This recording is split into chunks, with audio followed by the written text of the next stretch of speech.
You know what time it is? It's time to get in the game with your host, Cynthia J.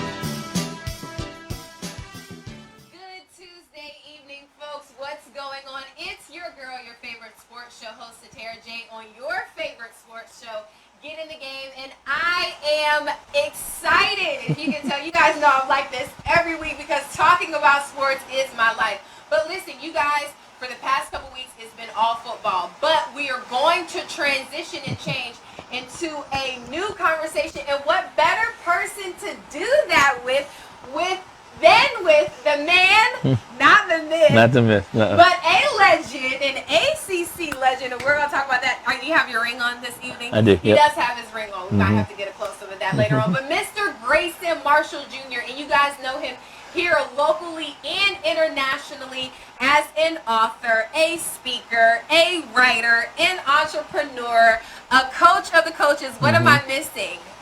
Father, grandfather. A father, a grandfather. Congratulations. Yeah, thank you so much. Owner of so many businesses. If I named them all, it would take up the whole show, but we have so much more to talk to. And actually, we're going to start off in an interesting place. First of all, thank you for joining us this Thank evening. you for having me always. It is a pleasure to have you here, but we were just having an off-the-field conversation, and so I want to pick that back up because I think a lot of people know you as the author, the motivational speaker, and love you as that. Thank you. When you have people such as John Gray and Les Brown speaking of your likeness, who wouldn't be mesmerized by what comes out of your mouth? But what they don't know about you is you're an exceptional basketball player. I was. That's a good day. Okay, so you said was that. So you're not one of those guys who talks about the jumper you used to have? No. As a matter of fact, I think for me, I always had basketball at a final place. I never lived beyond that. I think the enshrinement in Clemson in 2009, and then being an ACC legend in 2016. I think those were for me kind of reverential acknowledgments of what I believe my career was. But when I was done, I was done. I'm not one that lives back in that space. I was fortunate when I first came here. I played the USBL here for 2 years, and with the Jacksonville Hooters, we won the USBL. Those 2 years I was here under Rex Morgan. So I enjoyed that. But for me, Satara, it was more or less basketball was a way for my parents not to pay for college. Yeah. And that's kind of all I saw it as. I think a lot of young kids have aspirations of the grandeur of being a pro athlete. I had a different take on it. I think my parents had always raised me to have plan B, which is completely different from my entrepreneurial mind. But plan B says that you have something to do after the game is over. And oftentimes I looked at the game knowing at the brevity of careers that 2 to 4 years was always going to be anyway, unless you were one of the great ones. So for me, I said, well, why don't I just go get started in the next thing that I was going to do? Not realizing the benefit of the platform, not realizing the upward mobility I would have had from that visible national showcase. So there's a lot of things I didn't know, which is why I'm emphatic about teaching people the right mindset now to go approach and chase after the dreams, because it's not something that I was taught to do. I was taught to think big, but I was never taught to chase my dreams. Yeah. And if you guys don't notice, he's sitting like on the closest edge of his seat because that's just the energy you bring. And so much so, you skipped over a few things. Don't forget now, I'm interviewing this evening. So he completely took over. It said you went through your accolades so fast. Tell them again what happened in 2009. So 2009, I was inducted into the Clemson University Hall of Fame. And that's a big deal because, number one, first of all, we know how big Clemson is in football, but they are also outstanding in basketball. And so to be an African-American young man and to have that, kind of feat, to be associated with that, what did that mean for you at the time? It meant a lot. To be honored as one of the great ones that's ever played at that university was something in and of itself. Brian Dawkins, NFL Hall of Famer, was in my Hall of Fame class. And the class that we had there was significant. It was well-rounded. But I think that anytime you're recognized for your accomplishments, your commitment, and your lasting impression, I think that's a big thing. Going back to school now, I see young people with their kids, and they'll come up to me, and they'll remind me when I gave them a wristband when they were young. So it's to see that and to know that those people have still nothing but great memories is, I think that's the biggest thing for me, is that I left there with a wonderful impression on people, and I've maintained that for this many years. And where did your love for basketball come from? I think my love for basketball came in me being kind of an overthinker. I lettered 18 times in high school. And say that again. I lettered over that fast.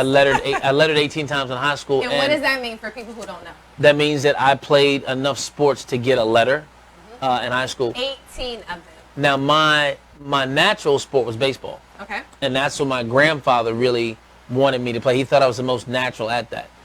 I chose basketball because I knew that after 4 years I would know whether I was going or not. Baseball, I could have been in minor leagues for God knows how many years. And in football, you can probably get a redshirt a year, 5, 6 years. I mean, so many things going on. Basketball, I knew 4 years I was going to have an answer when it was done. Right. I was going to figure it out. So that's when I grabbed it. And I think from a X's and O's standpoint, I thought the game. So I was always very cerebral, which made me a little bit more valuable on the team. Being a coach on the floor, it's kind of transitioned into my life as a moniker that I have. But I was able to see and read defenses before. I was just very, very cerebral. So being on the floor, being on the court, being an extension of the bench made the coach's job easier, made the players more comfortable. And that's kind of walked me into my lifelong passion, which is helping people, assisting them, and helping them become everything they want to become in life. Thank you for walking me into my next question, because you said the word. This is what makes a great interview, folks. You're learning something from the both of us. So assist, because you were at one point the all-time leader Correct. in assists Right. at Clemson. At Right. one point, 20 assists, and Yeah. so that transferred over into your life after Correct. because of your passion for assisting. Right. So I had against Maryland Eastern Shore, they recorded me having 20 assists, and what they found was that they gypped me out of 2. Uh-oh. So the 22 I would have would be the national record for assists in the game, because it's 21. Mark Wade and somebody else had 21, but I actually had 22 that night. When I graduated, I was all-time ACC career assist leader. I had 857. I still hold every assist record in Clemson history. So those are things, and it was funny when I got inducted into the Hall of Fame, one of the comments made by the sports information director, Tim Beret, was that he led with this. He says, they say that records will never be broken, but Grayson Marshall's 857 assists is probably a record that will never be broken, because we've had great point guards come through there. And I think the closest person to me is 475. Wow. And I get 857. So, and nowadays, if somebody's good enough, they're not staying 4 years anyway. Right. So I think that that's going to be one that will be there for a good long while. And I can always go back in the annals and look back and say, I'm still that guy. Now, excuse me if I'm wrong on this, but I'm looking over some of your stuff, and I couldn't help but notice you had the little tongue hanging out, which we know that, when people see that, or at least when I saw it, I automatically thought of Michael Jordan. No doubt. And we were talking about The Last Dance earlier, but did he play any role on your passion for the game? No, because Michael, it was funny, when I went to Clemson on my recruiting trip, that was Michael's actual last game. So his last ACC game was against Clemson at Little John Coliseum. So I actually watched him play his last ACC regular season game at Little John. Yeah.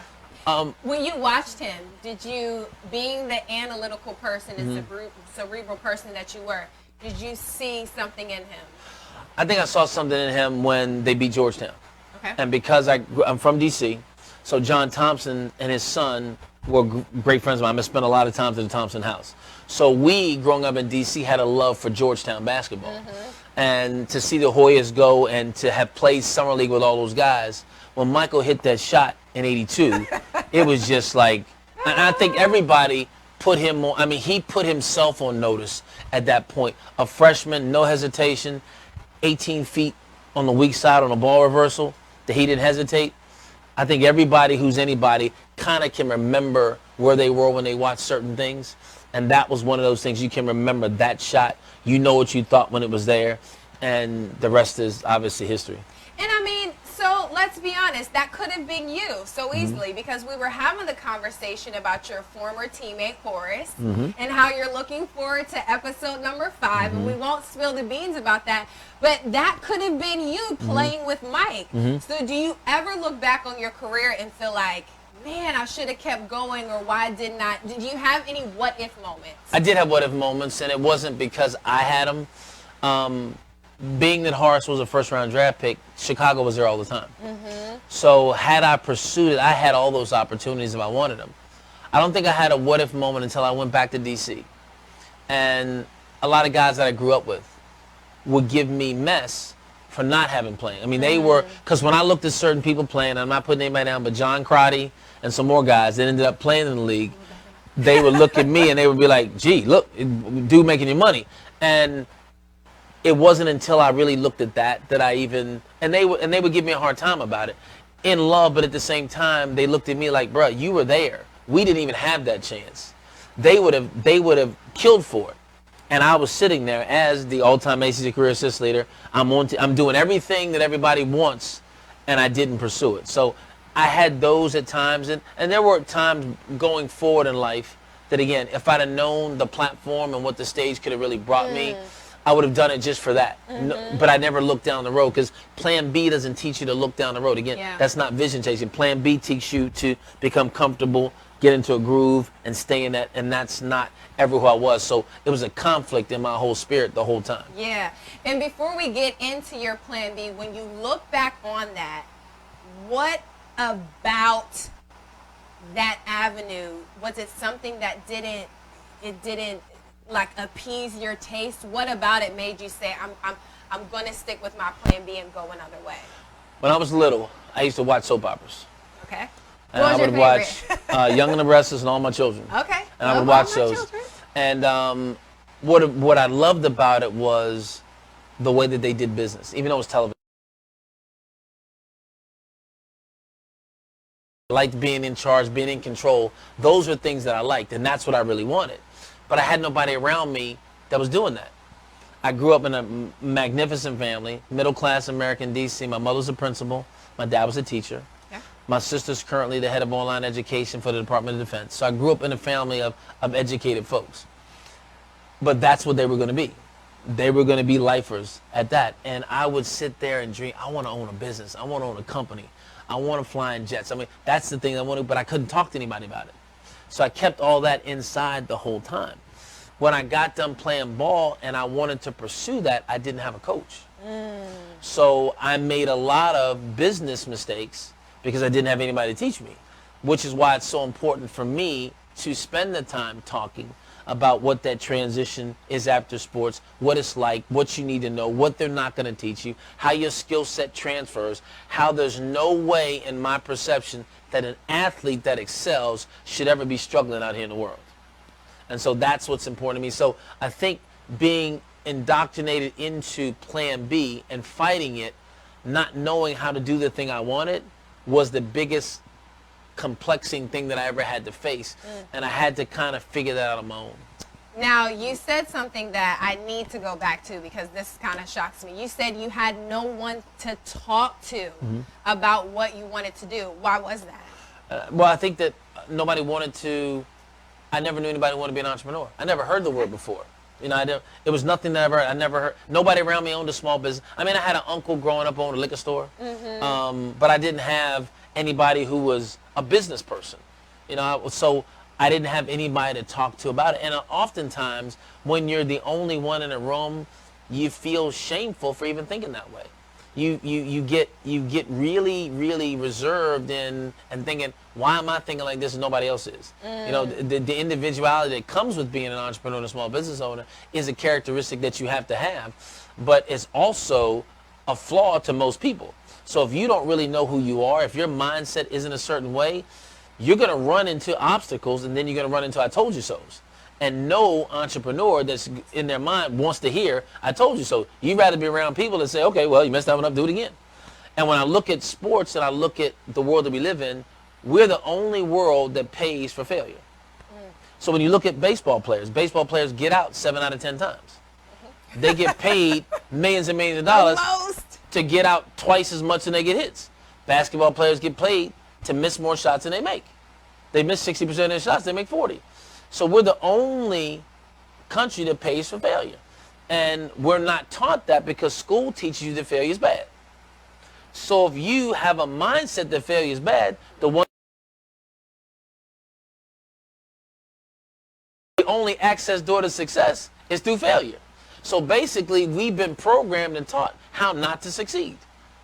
And that becomes the quintessential challenge that most of us have. That's why we have to be retrained. You know, we have to understand, even from a biblical standpoint, you can't pour new wine in old wineskins. At all. And that's what we tend to do and wonder why we can't get to that next level. It's because of those conditionings. Mark 7:13 says the tradition of man makes the word of God of none effect. No effect. So we don't have the traditions, practices, habits, behaviors that we've learned from a social standpoint, from an educational standpoint.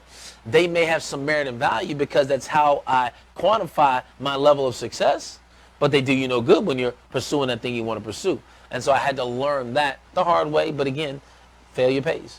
And let's state the obvious, you're an African-American male, grew up in D.C., and even though you did have a sheltered, supported home life, not like most that probably grew up during that time when you're kind of in the hood and raised by a single parent, you do go off to Clemson.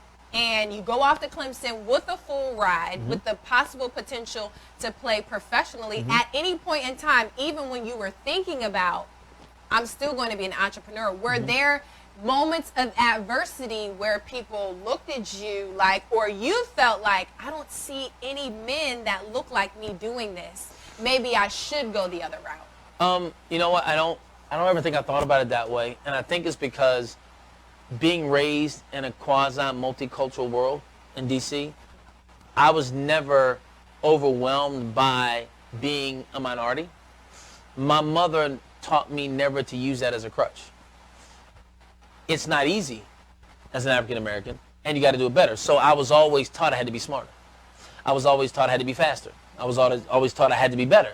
Now, I never asked, was that fair, or why it wasn't fair. I was just taught that this is the way you do it. So be more articulate, be smarter, be more aware. So that levels the playing field. I think people now want to ask, why is that the case? I don't ask why it's the case. It's what it's what I need to do. That's what I'm doing. And I've always taken that approach. So I think I always had role models, and not specific mentors that I wanted to be, but people that I saw doing. And I think as long as I saw people achieving at a level, then I knew that it was possible. I think the one thing that I never thought was possible, I never thought I would see in my lifetime, was an African American president. So regardless of political affiliation, my respect for that happening was, okay, the one thing that I never thought could happen has happened, so ain't nothing. No Everything's excuses. possible. Exactly. Yeah. And that's what I want people to understand. We make excuses because people tolerate them. Excuses are the babysit of non-productivity. Excuses are the nails used to build a house of failure. I don't want to build that house. Even though failure is on the way, I don't want that to be my house. Because failure in your past is a reference, not a residence. You're not supposed to live there. And I think that those things become the reasoning for me. So I never looked at it in that way. I looked at it as, if someone can do it, and I share this when I speak, if it's been done by anybody, you got no excuse. Right. I don't care what your adversity, I don't care what your situation was. If somebody who has your background has done it, then it's doable. Single parent home, alcoholic, if somebody came out of that and made something of themselves, you got no excuse. And I think that's why it's important for us to Revelation 12:2, overcome by the blood of the Lamb and the word of our testimony. People have to know who you are and what you've been through. And you need to be vulnerable and transparent with it. Because they need to know, oh my goodness, you made it through that? You don't even look like that. And that's the beautiful part about coming out of things successful. Nobody would know I was homeless at 29 years old.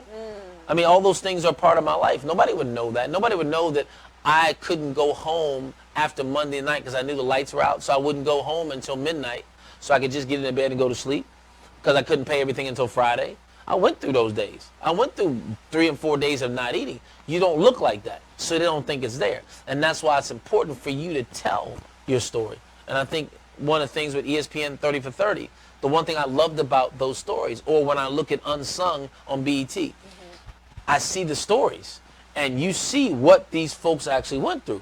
And all we see is what they want us to see.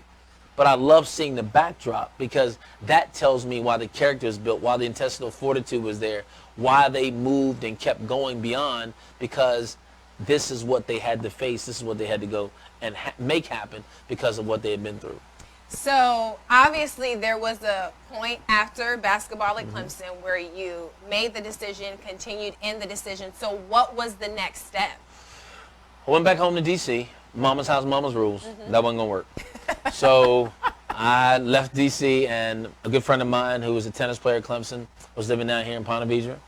I called him up on the phone one day. I said, hey, B, what are you doing? He said, well, I'm just living down here, no rent, no roommate. I said, I'll be there tomorrow. And so I came down here. He went back on a satellite tour again to go back and play tennis. So I ended up staying here and just getting to know people and really wanting to do business. I started working with kids because that was simple. And then I got in, my first business deal was getting into C-band satellites. The big white satellites you used to have out there in the field. So before they could get cable into those areas, we would go out and sell those big satellites. Well, we got in that business 6 months before DirecTV came out. So that was not the best deal in the world. So we lost all that money doing that. So I then I was introduced to the Amway Corporation. I never got involved in it, but the one thing the Amway Corporation taught me to do was read differently. So I began to listen to tapes. I began to read. I began to listen to people thinking a different way. Counterintuitive to what I'd always learned, but it made sense to me. So all of what I've been looking for now was resonating with me. I still had nobody to talk to about it, but at least I saw people doing it. So I started reading, kept reading, book after book after book after book after book. Never got involved with the Amway Corporation just because at the time I was a single guy and they had product pick up in the garage. I ain't had no garage, and I ain't know nobody who could, all my friends could one roll of toilet paper last them a month. So it was just not something I could do, but I believed in the industry. So I began to do that, and the more I opened my eyes to it, the more I began to just continue and study and just wait for that opportunity. In 2005, I got it, and took that opportunity and ran with it and changed my life. And that opportunity was? It's a company called Monavie. Okay. Monavie was a functional beverage. At that time, there was a thing called Noni Juice. There was Zango. So functional beverages were the thing. So Monavie was a product that came out in a wine bottle that was overpriced. It was $40 a freaking bottle. But I believed in antioxidants, so I had begun to eat healthy. So now... Wait, you begun to eat healthy. So all that time at Clemson, while you're playing ball, you weren't healthy then? No. We had a training table. Yeah. We had a training table. Training tables are supposed to be healthy. No, we ate with William the Refrigerator Perry. No, there's no. Now, we had the opportunity to eat what we had the opportunity to eat. We wanted. Now, when I say healthy, I didn't understand what truly would go in my body. Okay. So they fed us good, but when I look back now, I wouldn't even have that stuff. Now, were you the athlete who left the game and then never worked out again? Or No. did you stay on a regimen? Well, I switched because when I stopped playing basketball, baseball always been my first love. So when I moved to Florida, I started playing softball 6-7 nights, almost 7 nights a week. So I was always doing something. I never stopped doing anything. Now I play golf all the time. I will not pick up a basketball unless it's for a celebrity game that nobody can foul anybody. I'm not playing because I'm still too competitive. Yeah. And I know me. So the minute you start running them out, see, I'm still 80s old school. I'm still bad boys. I'll elbow you in the mouth. Yeah. And so for me, when I was a coach, I literally had to make sure that my testimony was right with my kids. So my kids I played for never heard me cuss. I made sure that I didn't do anything in front of them that would mess up my relationship with them. So all those things were important to me. But when it came down to, who I was, Monavie kind of lined up with everything I was doing. So it was a mixture of, it would give you the equivalent of 13 fruits and vegetables. So it had pomegranate, bilberry, passion fruit, wolfberry, blueberry, kiwi, cranberry, apricot, prune, apple, aronia, pear, acerola, banana, and dark and white pigment grapes. Did y'all get all that? So that's what was in the product. And so I was the only African American blue diamond in the company. And we did extremely well. So I took that money, parlayed into franchises, and have turned that into business after business since. But that's what I did. So I got laid off from ministry that August of 2004, and I said I'll never work for anybody else again in my life.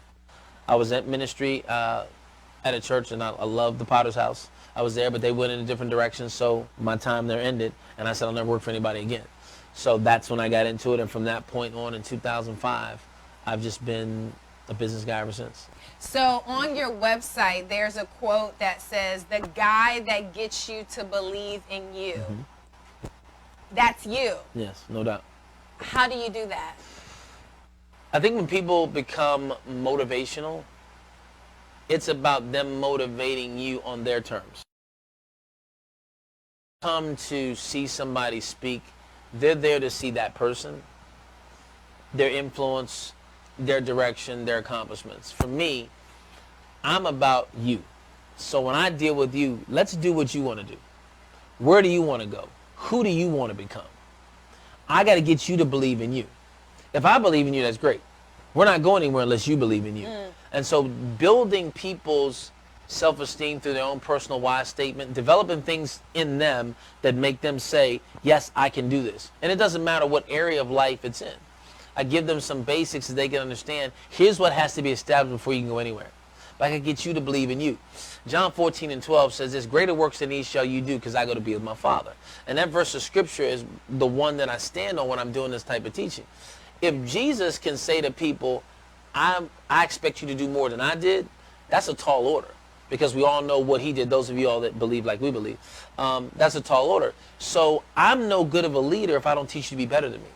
And I think what happens in the world today is we don't want to give all of what we know to people because we don't want them to pass us. So truthfully, people that appear to be faith-based operate in scarcity. And scarcity is fear-based. So I question faith lives. Because if you don't think there's enough for you, you can't tell me that your Father is Jehovah Jireh. He's El Shaddai, the all-sufficient one, the all-breasted one. You can't tell me that and then not tell me everything you know because you're worried about me getting yours. Well, there's enough, isn't there? And so all those things become things that are diametrically opposed when you speak them. So for me, I got to get you to believe in you. So we have to define you. Most people have not learned to love who they are. They don't know who they are. They know who they've been taught to be. They know who people have said they should be. Here's what your talent is, go do this. Here's what you're good at, go do this. Well, no, I don't want to know that. I want to know what you want to do because the Bible says your gift will make room for you and put you before great men. So let's define that. Let's get to what your gift is. People don't understand that they can monetize their gift. You can't monetize what you don't identify. So we take the time to identify what that is. And no matter what it is, you can monetize it. Did y'all get all that? And I know, I hear somebody right now say, Satara, can you please pass the offering plate? I don't have one, but I'm sure you can cash app it or you can cash app the show. But, okay, so let's get into how you do that because obviously, and I'm saying obviously because I've seen you do it, but for those who don't know, I mean, you speak to so many different types of groups. You have the person, you have the football team, you have the coach of coaches. So how are you able to spread yourself in that way to be who you need to be for each individual entity? I don't think there's any difference. And I think what people, they try to adapt to the audience. That's what I mean. As opposed to letting the audience adapt to what's there. They try to, okay, this audience I'm going to say this, this audience I'm going to say this, I'm going to say this. As a sports person, the fundamentals are the fundamentals. Here's what we don't do. We want to get creative and innovative and don't want to work on the fundamentals. If you get real good at the fundamentals, all the rest of it doesn't matter. We tend to not look at the fundamentals and try to do the next great trendy thing, and we miss the fundamentals. For me, I want to get back to the fundamentals. Vince Lombardi used to do this at football whenever there was a new season. He would walk out to the new team and say, gentlemen, this is a football. That's where he would start. Yeah. And I've been playing on it. He didn't care. Do that one more He said, gentlemen, this is a football. That's what he would do. And they would almost look at it, but he had to make sure that he covered everything. Because what happens is if I assume you know something and you don't, then I've missed something as a coach. When I first started coaching here locally, I had some older kids in the ministry that were already playing at other high schools. And they would come into the gym and they had made all conference and everything at the schools they were in. And so I would ask them questions. I would say, well, you don't know nothing about the game. Well, coach, I know everything. Okay, good. How long is the basketball court? How wide is it? I don't know. I said, how far is the free throw line from the basket? I said, wait a minute. You're telling me you love the game and you're good at it, yet you know anything about it. Where'd the game start? Who started it? Who's the first African-American team?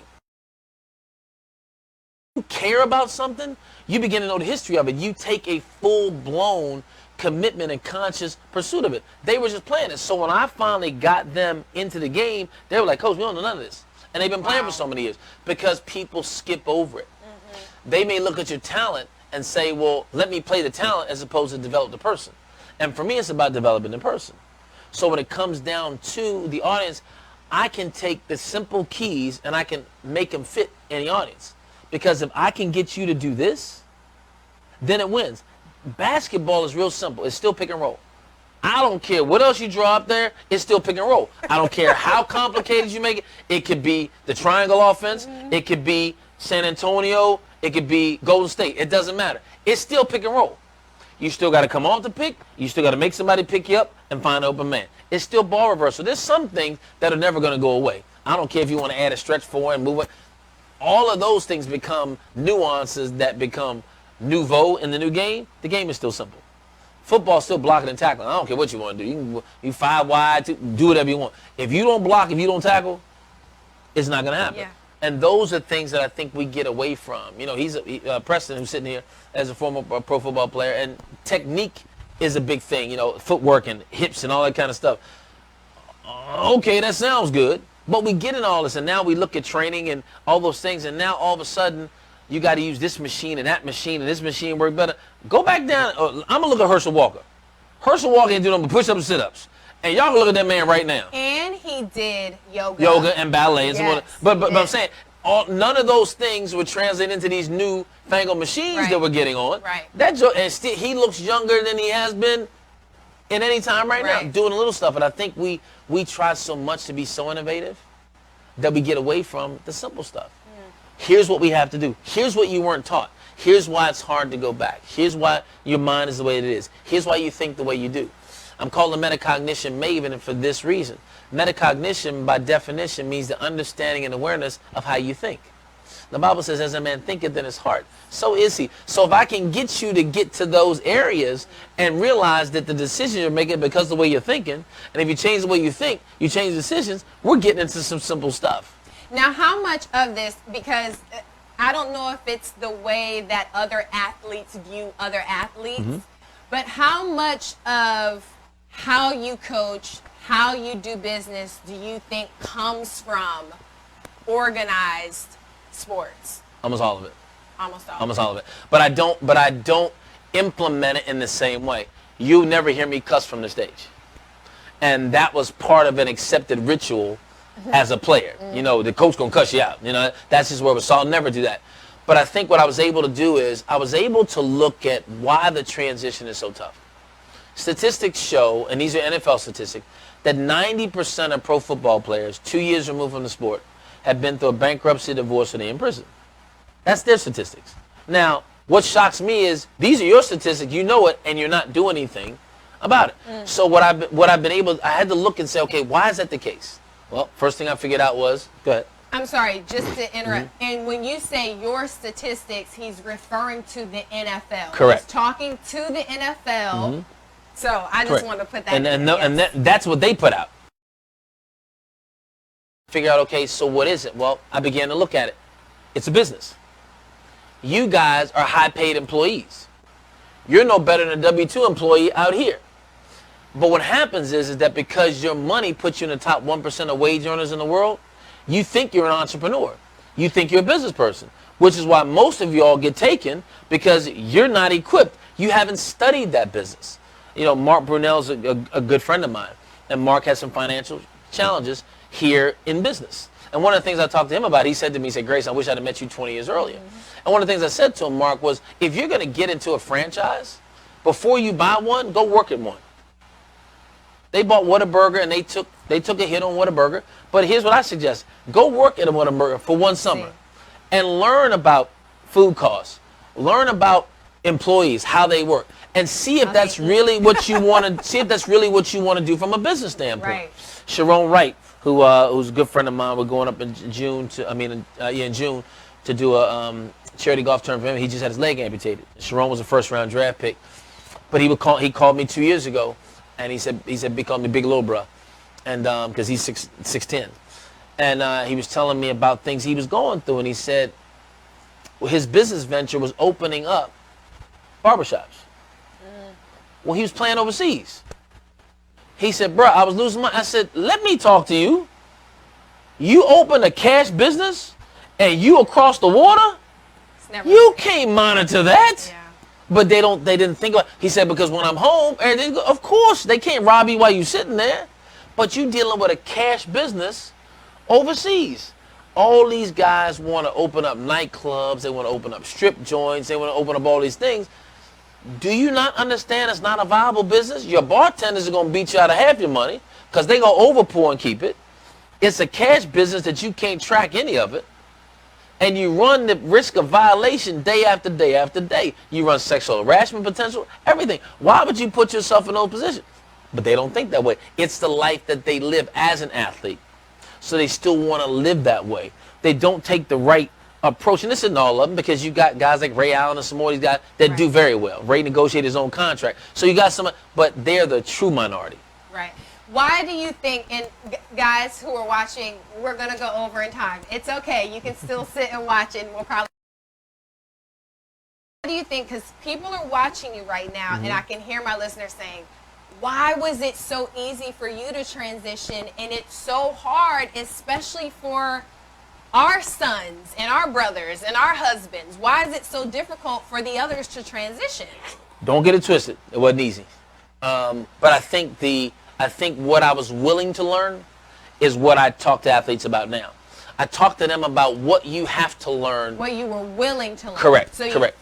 The first step, they have to be willing. Correct. Because they still want to live that life. They still want to wear that jersey.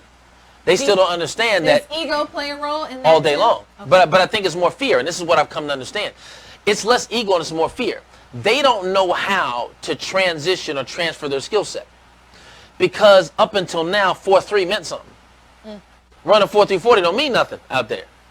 Bench pressing 225 30 times means something on the football field. It doesn't mean anything now. So everything that validated you as an individual has no merit anymore.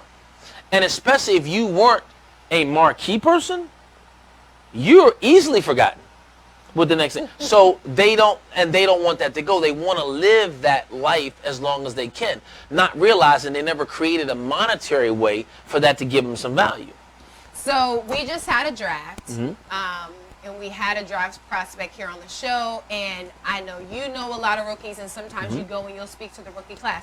What is one thing that you give them that would not only work for the professional athlete, but will work for the person who's saying, I am drowning in debt, I do not know what to do with my money? What is one key that you use to speak to people concerning finances? I'll say it two ways. One thing is you can't fix your current problem, you can only fix it going forward. We spend more time looking backwards than going forward. What you've created is going to be there. You can't fix it looking backwards. Nobody drives looking in the rearview mirror. We drive looking forward. You glance at the rearview mirror, but you don't drive that way. You're going to crash into what's ahead.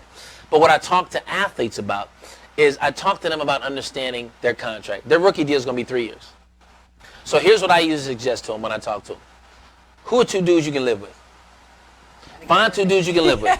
Find two dudes you live with. Go get you a nice condo for $2,000 a month. Get one on the beach, $2,000 a month. 3 nice rooms. Y'all ain't never there anyway. Find two dudes you can live with. Buy whatever car you want. But take the first year and take every one of your paychecks, a portion of it, and buy property. Buy cash flowing property in those first 3 years. If this is the city you're going to be in those first 3 years, you now have 6 to 12 properties that are cash flowing for you. You now sign your big deal, and you live off your cash flow. The signing bonus that you get in that 3rd year, buy the house you want. I got no bills. You already own the car. Live off the cash flow and stack your checks. You know, player, NBA player, Major League Baseball player in this era that should ever sign a contract and never have to work again. Ever. Ever have to work again. Yeah. You know what I mean? Marshawn Lynch still ain't cashed a game check yet. Shaquille O'Neal has still never cashed a game check. they took a different approach. They took the long-term approach. They took the disciplined approach. And I think that's what people have to understand. Instant gratification becomes such a novelty in the world. And here's what I'm reminded of when I talk to them. Most of them came from nothing, so they don't mind going back to it. That's the biggest thing. They look at it as a dream come true. And they're going to live it as if it could never happen again. So, hey, I lived it, I did it, and they'll go back and talk at it, just like Randy Moss's boys did on the corner, on the store. All of them just sitting there talking about what could have been, Rand University. So those are the big things that I talk to them about is really understanding what you actually have from this platform. Because each of them in this city, there's no reason they shouldn't have 4 or 5 sponsors. You should go out and look for a car dealership and let them pay for your car.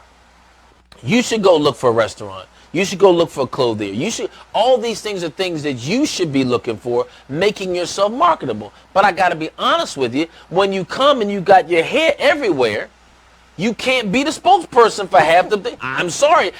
You still have to understand mainstream opinion. Right. And it's not until you get to that echelon where you can just look a fool and do what you want to do. Right. And you're saying, the thing that I appreciate with that you're saying, I'm trying not to laugh at what I'm you going to said. keep it 100. But the thing that you're saying that I appreciate, and it's one thing that I remind my brother, is you're the entity. No question. So when you say you go out and do it, somebody just said, well, that's what he has an assistant for, and that's what he has an agent for, and that's why he has this marketing person. And you're shaking your head no. Let me tell you, David Falk was Michael Jordan's agent. David Falk also represented Sharon Wright. Sharon told me the minute he got hurt, David Falk's number was disconnected. Couldn't get David Falk on the phone for nothing. And not because Sharon's phone wasn't working. Correct. Couldn't get him. And again, you have to realize that's who you are to them. You're just a number. That's it. Yeah. You're an employee. That's who you are to them. Yeah. So, wow, this is good. So for all the people who are trying, people are probably trying to take notes right now. That's why you can go back and watch the show. But let's talk about your books, because I feel like for those people who are having a hard time kind of processing those things you're saying, you went ahead and put them in a series of books. So talk about your first book and then on to the one we have here, which is your baby, because you just finished doing the cover. Second app, yep. Yeah. We just redid the cover. T.C. Bradley called me up one day and he wants me to be on this show called God Made Millionaire. And he said, Grace, I was looking at your books and where are you? And I said, what do you mean? And he said, well, where are you? And I go, TC, I don't know what you're talking about. He says, you have an amazing smile, you got a great personality, how come you're not on the cover of your books? He said, all best-selling authors are on the cover of their books. So we just redid them all to put me on the front of it. It was nothing I ever thought about before. I literally, because of who I am, I wanted to downplay who I was. It took me a long time to really understand what the value was in marketing me. No way. It was because. But you can teach that to all day other long. people. All day long. All day long. It's just like the best coaches in the world weren't the greatest players. Phil Jackson was a decent player. He wasn't a great player. The great coaches, Bill Belichick. The great coaches, there's something about your ability to convey that. And that's what it comes down to. In 1972, in D.C., was the first time I experienced racism. I moved from 305 U Street in the hood to 1884 Iverson Street, which is a mile and a tenth outside the southeast side. And you were how old then? I was 6. I was actually going to be 6 that November, so I was 5 when we actually moved. And we moved to an all-black neighborhood. And in the 70s, being dark-skinned was not in. From my own people, worse than I could give from anybody. So for years, I walked around with shame about being my own color. Not about being black, but if I never experienced racism from white America like I did interculturally. So when I say that, I suffered from shame a long time. So I didn't really know how to market myself. I could market you all day long because it was the assist guy in me. How can I make you look better? But to me, really embracing who I was. So one of the things I talk about now is the value of who you are. It took me a long time to get that. And being involved in narcissistic relationships didn't help. So they kept me in a reserved space, not able to move forward. So when I did the books, the first book I did was, I did 2 books early on. That was called The Game Matters, and that was a compilation book I did with Phil Fulmer, Steve Garvey and the aforementioned Bruce Jenner when he was Bruce. I did that book with them. And then I did a book called Dad's Unfinished Business, A Father's Story of Son's Quest for Change. And that had everything to do with my dad and me. My dad was probably the smartest guy, book smart I ever knew. Was very simple and conservative, but was book smart. But I don't think my dad ever tapped into the depth of who he could be mentally. My dad could have run whatever company he wanted to, but that just wasn't who he was. And I remember preaching my dad's sermon. And I remember feeling like Elisha when Elijah got called up. And I felt like at that point, there was a new level of intellect bestowed on me. There was a new ideology about who I was, and I wanted to finish my dad's business. It was do positive, just because the keys to the life you've always imagined. And I did that book, and I focused on the 5 keys. And 5 is a biblical number of grace. So I looked at those 5 keys, and that's probably if somebody wants to shift the way that they think, that's the book initially. Say the name of the book again. Do positive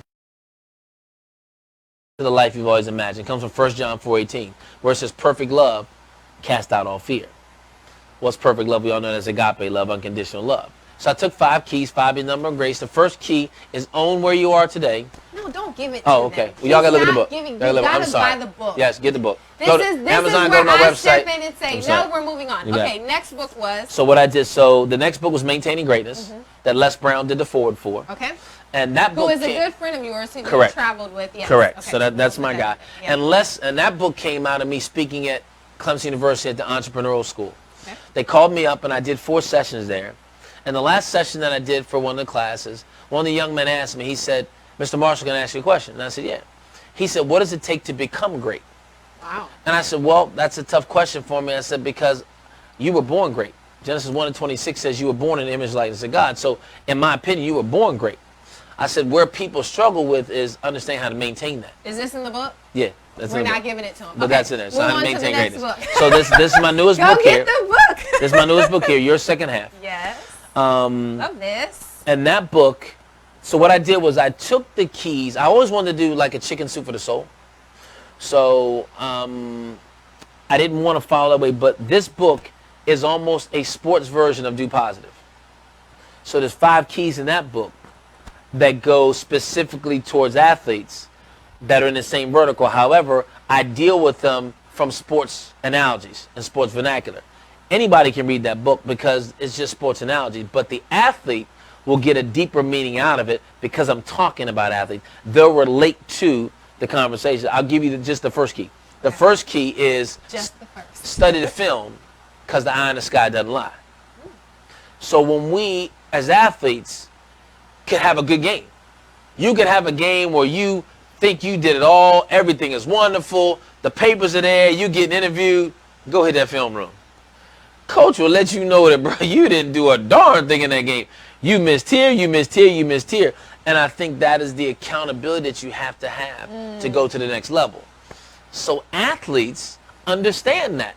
However, they don't want to be accountable for anything. So the things that got you to the apex of sports, you do. If you'll just start taking that stuff out here, you're already doing everything it takes. They just don't know how well their skill set can transfer, and that's what I show them in the books. Okay, so we're not going to talk about that anymore No, we're because done you're anymore. going to go get the book. Correct. So you have so much coming up. I at least want you to kind of give our audience an idea of where they can find you, how they can follow you.